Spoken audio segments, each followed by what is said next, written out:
Et si on n'avait pas besoin de passer des heures à faire des calculs compliqués et à se prendre la tête pour se fixer des objectifs financiers dans nos entreprises? Et si on n'avait pas besoin de maîtriser les feuilles de calcul complexes avec des formules de rentabilité pour se fixer ces objectifs? Aujourd'hui, je vous propose une méthode de calcul ultra simple pour fixer votre objectif financier. Cette méthode ne vous prendra que quelques minutes et vous avez seulement besoin d'un papier et d'un crayon. Restez à l'écoute pour découvrir les 6 outils puissants qui vont vous aider à fixer votre objectif financier et à déclarer votre montant. Cette déclaration va vraiment vous aider à éliminer toutes vos prises de tête, tout votre brouhaha mental et émotionnel en ce qui concerne vos finances. Et le fait de déclarer ce montant va surtout vous aider à gagner en clarté mentale, émotionnelle pour atteindre les objectifs qui vous font vibrer. C'est ce qu'on va découvrir dans l'épisode d'aujourd'hui de Boostez-vous.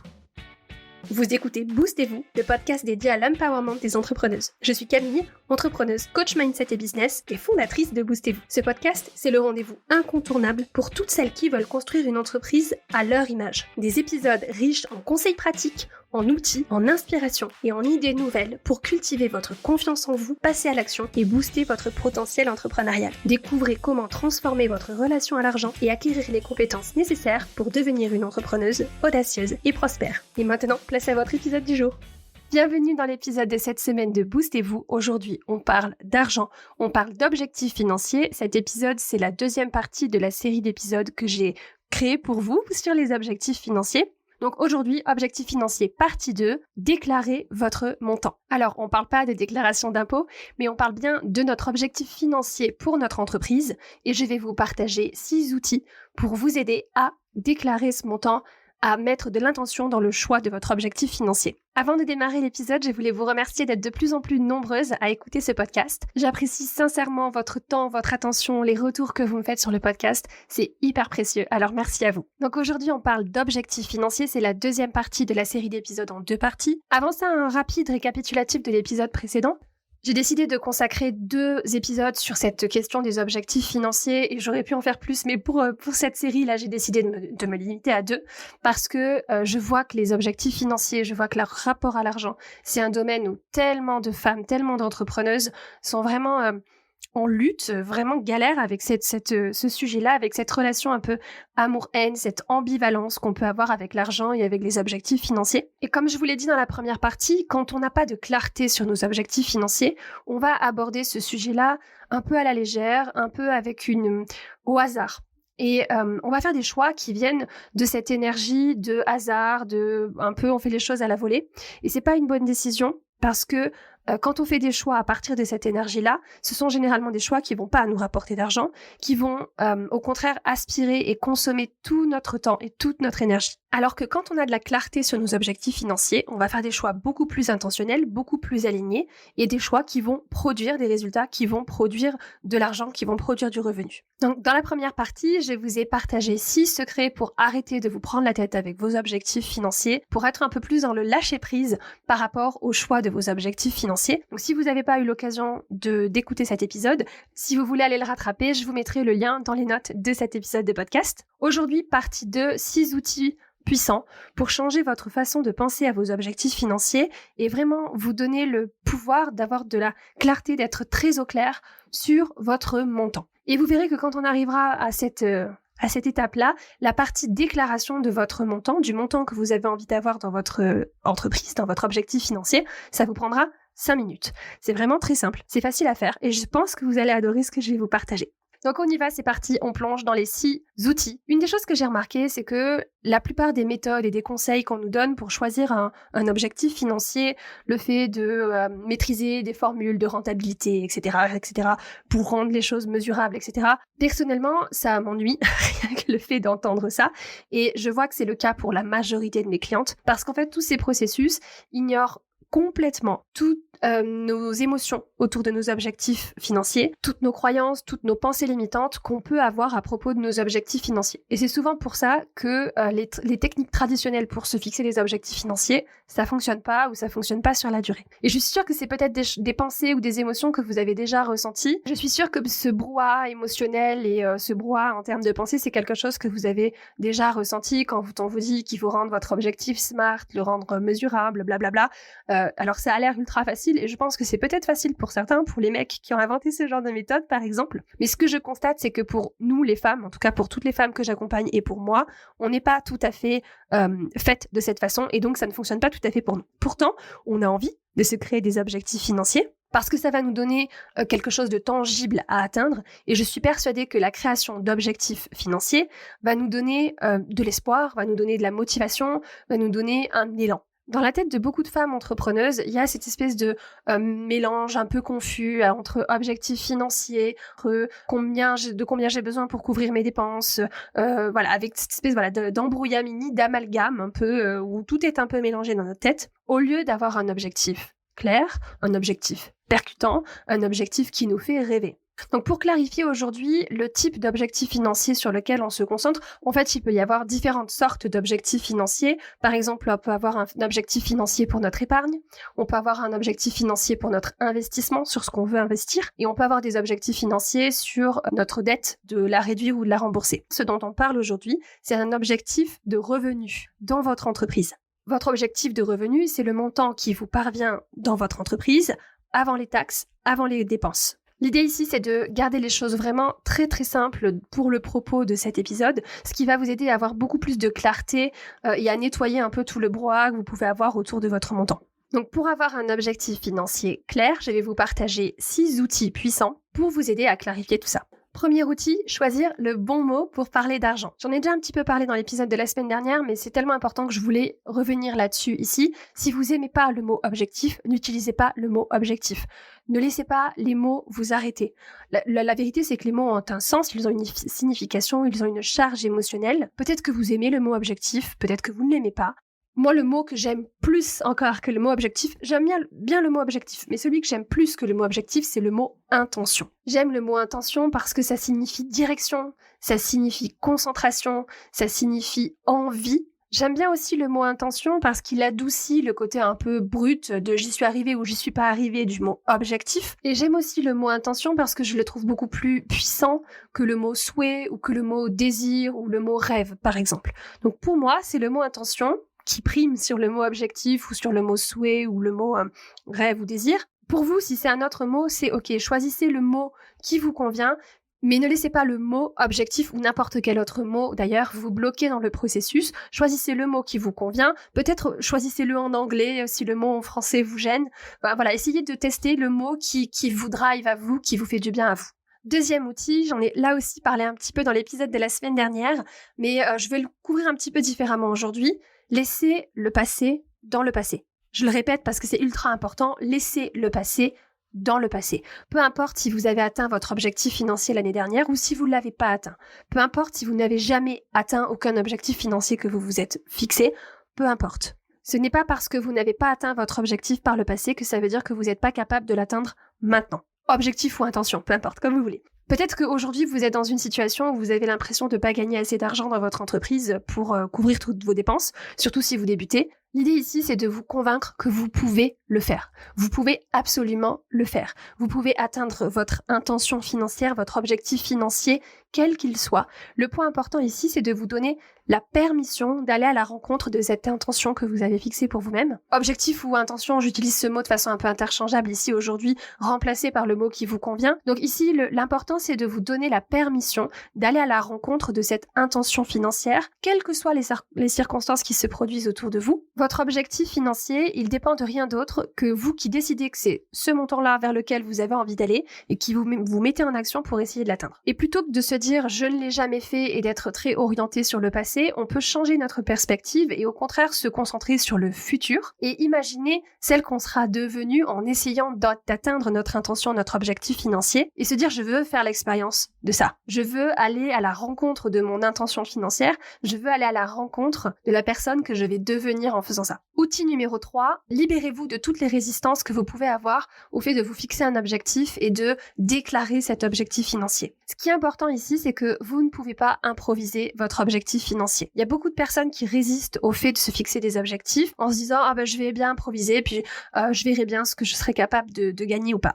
Tout ça, désolée de le dire comme ça, mais c'est du bullshit. On ne peut pas improviser. On doit avoir une intention claire par rapport à notre objectif de revenu parce que c'est ça qui va nous donner un but. Et notre but, c'est la clé pour rester concentré, pour prendre des décisions alignées, pour se donner le courage d'affronter nos peurs, pour apprendre, pour grandir, pour prospérer dans notre entreprise et dans notre cheminement personnel.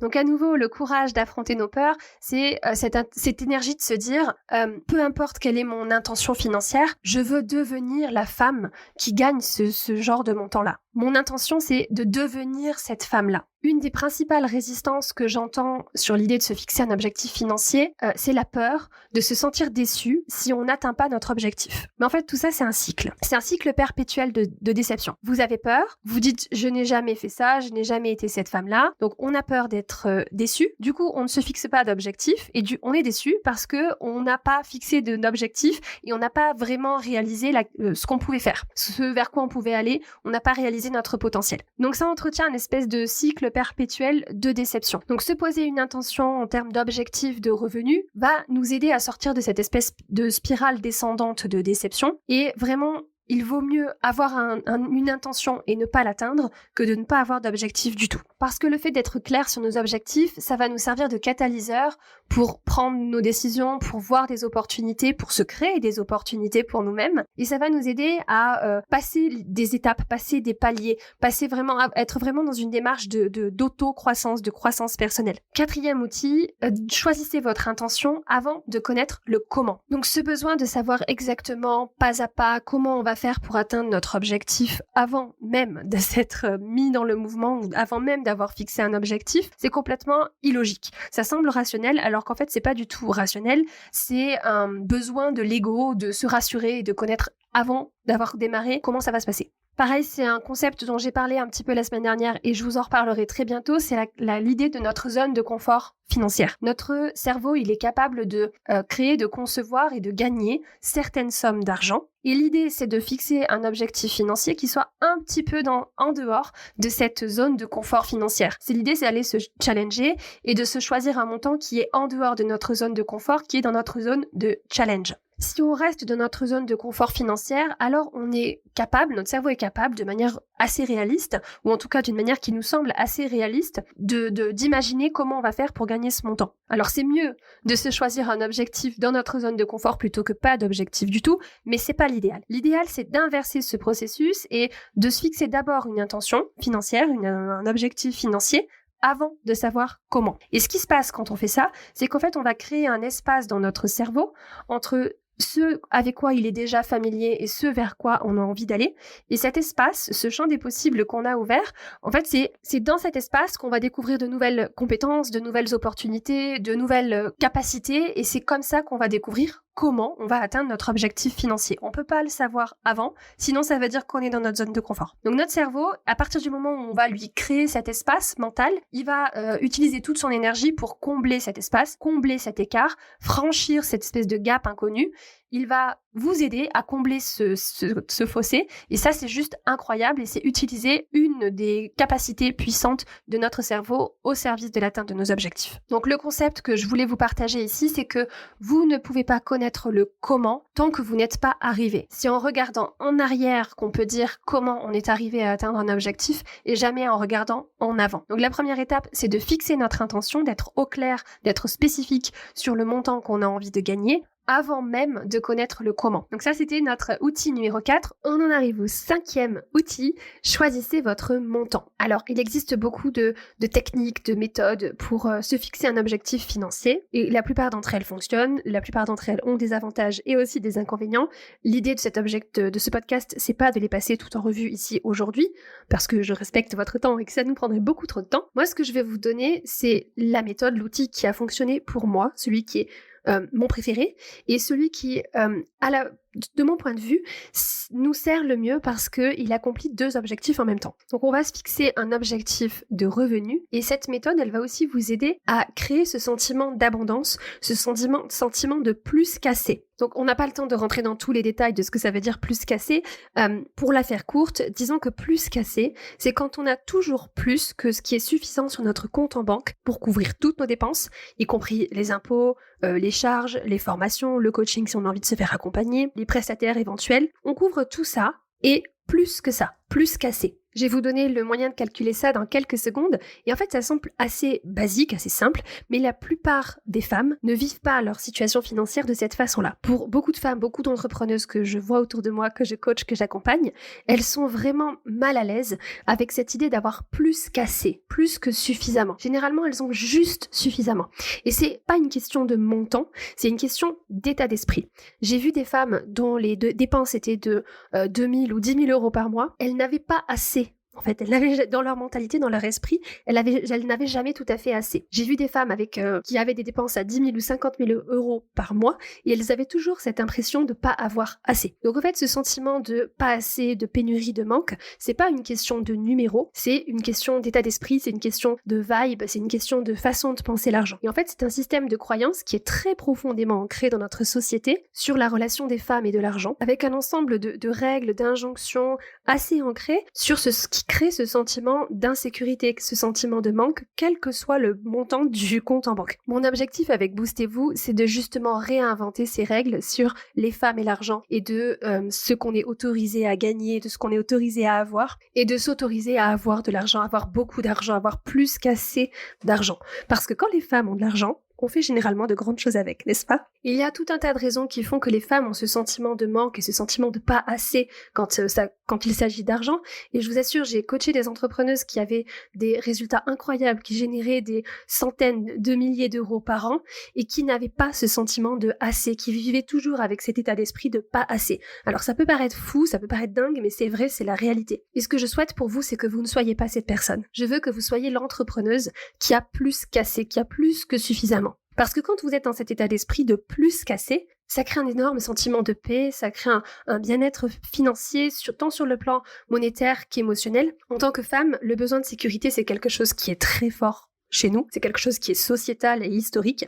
Et la pensée que j'ai envie de vous partager aujourd'hui, l'outil que j'ai envie de vous partager, c'est que peut-être que ça va être la première fois que vous y pensez de cette façon-là, mais j'ai envie de vous inviter à commencer à agir comme la femme qui a plus qu'assez, c'était déjà celle que vous êtes. À partir d'aujourd'hui, vous êtes la femme qui a plus qu'assez, vous êtes la femme qui a le pouvoir sur son argent, vous êtes la femme qui a une certaine souveraineté sur sa vie financière, vous êtes la femme qui est dans l'abondance, par choix, intentionnellement dans toutes les décisions que vous allez prendre et dans toutes les actions que vous allez entreprendre. Donc comment on fait pour réussir à se créer cet état d'esprit de j'ai assez, j'ai suffisamment, j'ai plus qu'assez? Je vous donne la formule tout de suite. Première étape, commencez par déterminer le montant dont vous avez besoin pour payer tout ce que vous avez dans votre business. Toutes vos dépenses d'entreprise, vos charges, vos impôts, les salaires si vous avez des salariés, les frais de sous-traitance si vous sous-traitez certaines choses dans votre entreprise, vos formations, vos coachings, votre accompagnement, bref, vous prenez toutes vos dépenses.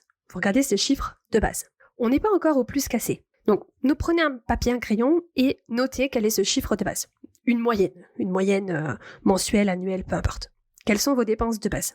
Deuxième étape, pour arriver à un montant qui soit plus qu'assez, plus que suffisant, ajoutez à ce montant un certain pourcentage. 20 à 30%. Pour moi, c'est 30%, le montant avec lequel je me sens dans la plus que suffisamment, plus qu'assez. Peut-être que pour vous, ce sera un pourcentage un petit peu plus élevé. En tout cas, je vous conseille de ne pas descendre en dessous des 20%. Donc, c'est tout ce qui est 20% et plus que ça. Donc, comment on fait? Vous prenez le chiffre de vos dépenses et vous le multipliez, par exemple, si c'est 30%, vous le multipliez par 1,3. Et voilà, vous avez votre montant plus 30%. Donc je vous invite vraiment à faire ce petit calcul, ça vous prend 5 minutes. Si vous avez besoin, mettez l'épisode de podcast en pause, prenez 5 minutes, vous faites une moyenne de toutes vos dépenses mensuelles ou annuelles, comme vous voulez, peu importe. Vous faites la somme de toutes vos dépenses, toutes vos charges, vos impôts, enfin bref, tout ce qui sort de votre entreprise. Vous notez ce montant, vous avez juste besoin d'un papier, d'un stylo ou même juste votre téléphone portable, ça suffit. Et deuxième étape, vous rajoutez 20, 30, 40, 50% à ce montant, un montant avec lequel vous sentez que vous êtes « j'ai plus qu'assez ». Moi, personnellement, c'est 30%. Peut-être que vous, ça peut être autre chose. Descendez pas en dessous de 20%. C'est le conseil que je vous donne. En dessous de 20%, en général, on se sent pas dans le plus qu'assez. Ok, une fois que c'est fait, j'ai quelques questions de coaching à vous poser par rapport à votre montant. Le montant, maintenant que vous l'avez sous les yeux, l'objectif pour vous, ça va être de le déclarer, de le revendiquer, ce montant. Déclarer, ça veut dire faire connaître d'une façon claire et manifeste. Donc c'est vraiment ce que je vais vous inviter à faire avec vos objectifs financiers ou vos intentions financières, c'est de les déclarer. Et je vais vous poser quelques questions de coaching pour vous aider à vraiment déclarer ce montant et à vraiment vous l'approprier. Donc première question de coaching, qui est la femme qui a ce montant, qui possède ce montant, qui a ce plus qu'assez, ce plus que suffisant? J'ai envie de vous inviter à imaginer vraiment qui elle est. Qui est cette femme qui a plus qu'assez? Donc, prenez un petit moment pour décrire, imaginer à quoi elle ressemble, cette version de vous qui a plus qu'assez. Deuxième question de coaching, comment est-ce qu'elle se sent? Qu'est-ce que ça lui fait d'être dans ce sentiment d'abondance, dans ce sentiment de plus qu'assez en termes d'émotions, en termes de ressenti? Comment elle se sent par rapport à ça? Et là, je veux que vous soyez honnête, parce que pour un grand nombre de femmes, les émotions qui ressortent à ce moment-là de l'exercice, elles sont pas toujours 100% positives. Mais c'est ok, c'est pas un problème. L'important, c'est d'identifier quelles sont ces émotions qu'on obtient quand on répond à cette question de coaching. Et une fois qu'on a identifié ces sentiments, on peut commencer à bosser dessus, on peut commencer à essayer de nettoyer un petit peu tout ça, à essayer de démêler un petit peu toutes ces émotions contradictoires et à les remplacer par une relation plus saine avec quand il s'agit de nos émotions par rapport à l'argent. Et d'ailleurs, c'est là-dessus que j'accompagne énormément mes clientes en coaching, les aider à changer leur sens de leur propre identité par rapport à qui elles sont. C'est vraiment une des premières étapes dans les accompagnements de coaching que je fais avec mes clientes, faire ce travail sur l'identité, quelle est la femme, l'entrepreneuse qu'on a envie de devenir. Une autre question de coaching, de quoi elle se libère? À quoi elle donne de l'espace pour être dans cet état d'esprit de plus qu'assez, de plus que suffisant? Parfois, on peut se libérer de quelque chose ou de quelqu'un. Parfois, on se donne de l'espace pour avoir plus qu'assez. Ça peut être des tâches auxquelles on renonce, ça peut être des projets, ça peut être des objectifs, ça peut être des émotions, des pensées, des objets, du désordre qu'on peut avoir, quoi que ce soit. Donc, de quoi on a besoin de se débarrasser, de se libérer, à quoi on a besoin de faire de l'espace pour être dans cet état d'esprit de plus qu'assez. Et enfin, en quoi cet état d'esprit du plus qu'assez augmente-t-il votre capacité? Or de quoi ça augmente la capacité de la femme qui a plus qu'assez? Parce que ça, c'est certain que d'avoir un objectif comme ça, qui va être en dehors de votre zone de confort, qui va vous challenger un petit peu,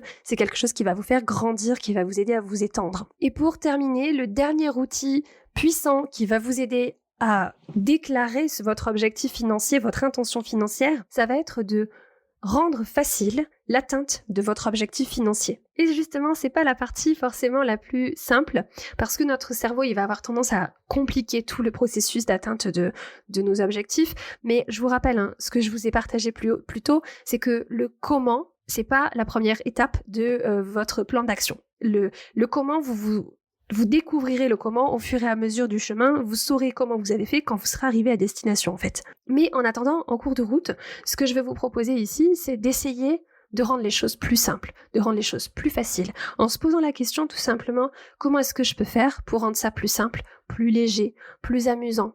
Je sais que c'est une question qui a énormément marqué une de mes clientes de coaching, c'est comment est-ce que je peux rendre les choses amusante? Comment est-ce que je peux intégrer le fun, l'amusement, la légèreté dans l'atteinte de mon objectif financier? Et je pense que c'est une question qu'on devrait se poser plus souvent pour éviter justement de laisser notre cerveau nous embarquer dans des choses trop compliquées, des stratégies trop complexes, des trucs où il y a 50 000 étapes, 50 000 couches, 50 000 décisions à prendre et qui nous embrouillent le cerveau et qui nous font perdre plus de temps et d'énergie qu'autre chose. L'intention que je me suis fixée pour mon année 2024, c'est simplifier pour croître. Et je vous assure que ça marche hyper bien. Je commence tous mes projets, toutes mes semaines, toutes mes journées en me disant comment je peux faire les choses simplement. Quelle est l'action la plus directe qui va m'amener vers mon objectif financier? Et je passe toujours mes projets, mes envies, mes actions au filtre de est-ce que c'est facile à mettre en place et est-ce que ça a un impact sur mon entreprise? Si c'est facile à mettre en place et que ça a beaucoup d'impact sur mon entreprise, je fais. Si c'est compliqué à mettre en place et que ça a peu d'impact sur mon entreprise, je ne fais pas. L'idée, c'est vraiment d'essayer de simplifier au maximum et de rendre l'atteinte de votre objectif le plus facile, le plus fun, le plus amusant, le plus léger possible pour vous. Voilà pour ce que je voulais vous partager aujourd'hui sur la façon de déclarer votre objectif, votre intention financière. Je vous rappelle, déclarer, ça veut dire faire connaître d'une façon claire et manifeste. Et c'est pas forcément déclarer au reste du monde, c'est déjà se déclarer à soi-même quel est l'objectif, l'intention qu'on a envie d'atteindre ou vers laquelle on a envie d'aller. Pour résumer les 6 outils dont je vous ai parlé aujourd'hui, que je vous ai partagé aujourd'hui, le premier, c'est de ne pas vous bloquer avec des mots. Si le mot objectif vous gêne, remplacez par le mot intention. Pensez-y dans une autre langue, peu importe, changez le mot, restez pas bloqué sur le mot. Deuxième outil, de laisser le passé dans le passé. Ne vous limitez pas parce qu'il y a certaines choses que vous n'avez jamais faites avant. La vie est une succession de choses qu'on n'a jamais faites avant. Troisième outil, c'est d'essayer de libérer toute la résistance que vous pouvez avoir au fait de déclarer ce montant, déclarer cet objectif. Et là-dessus, si c'est trop difficile, n'hésitez pas à vous faire aider par un coach, par quelqu'un qui pourra vous aider là-dessus. Quatrième outil, déclarez votre montant, déclarez votre objectif avant de connaître le comment. Le comment, vous le connaîtrez quand vous serez arrivé à destination, pas avant. Donc ne perdez pas trop de temps mental à essayer de trouver le comment avant. On se fixe un objectif et on commence à avancer le petit pas, la première marche dans la direction de notre objectif. Cinquième outil, c'est comment on se fixe ce montant. On prend toutes nos dépenses et on rajoute 20, 30, 40, 50% pour être dans cet état, le montant, l'état qui va nous donner cet état d'esprit du « j'ai plus qu'assez ». Il faut vraiment développer cet état d'esprit, cette mentalité, ce mindset du « j'ai plus qu'assez » pour justement réussir à générer la sécurité financière dont on a besoin. Et sixièmement, essayez de rendre ça le plus simple, le plus fun, le plus léger possible. Voilà pour ce que je voulais vous partager aujourd'hui. Si vous sentez que vous avez besoin de bosser sur votre relation à l'argent, sur votre money mindset, j'organiserai courant du mois avril un workshop sur le sujet, un atelier sur comment faire pour agrandir notre zone de confort financière. Toutes les infos, les dates, les inscriptions seront disponibles pour les personnes inscrites à ma newsletter. Donc si vous n'êtes pas encore inscrite, filez vous inscrire. Le lien est en description des notes de cet épisode de podcast. Sinon, c'est sur mon site internet camillegaudin.fr/mail au pluriel. Et pour découvrir tous les secrets de votre personnalité financière, un test pour découvrir vos archétypes financiers est disponible gratuitement sur mon site internet. Lien dans la description là aussi, sur mon site internet camillegaudin.fr/archétype au pluriel -quiz. Voilà pour ce que je voulais vous partager aujourd'hui. On se retrouve la semaine prochaine pour un nouvel épisode. D'ici là, prenez bien soin de vous. Bisous. Merci d'avoir écouté l'épisode de Boostez-vous de cette semaine. Si vous avez aimé ce podcast, assurez-vous de vous abonner sur votre plateforme d'écoute préférée pour ne jamais manquer un épisode. J'apprécierais énormément si vous pouviez aussi laisser un avis 5 étoiles sur Apple Podcast ou sur Spotify. Vos avis sont précieux pour aider les femmes entrepreneuses comme vous à découvrir tous les conseils et les idées que je partage ici pour aider les entrepreneuses audacieuses à s'épanouir dans un business prospère. Si cet épisode vous a plu, n'hésitez pas à le partager à vos business friends ou sur Instagram où vous pouvez me taguer. Mon compte c'est boost.et.vous. C'est toujours un immense plaisir de voir vos partages et de pouvoir échanger avec vous. Merci à vous pour votre écoute, votre soutien et merci de faire partie du mouvement de l'empowerment féminin. À la semaine prochaine. Bisous.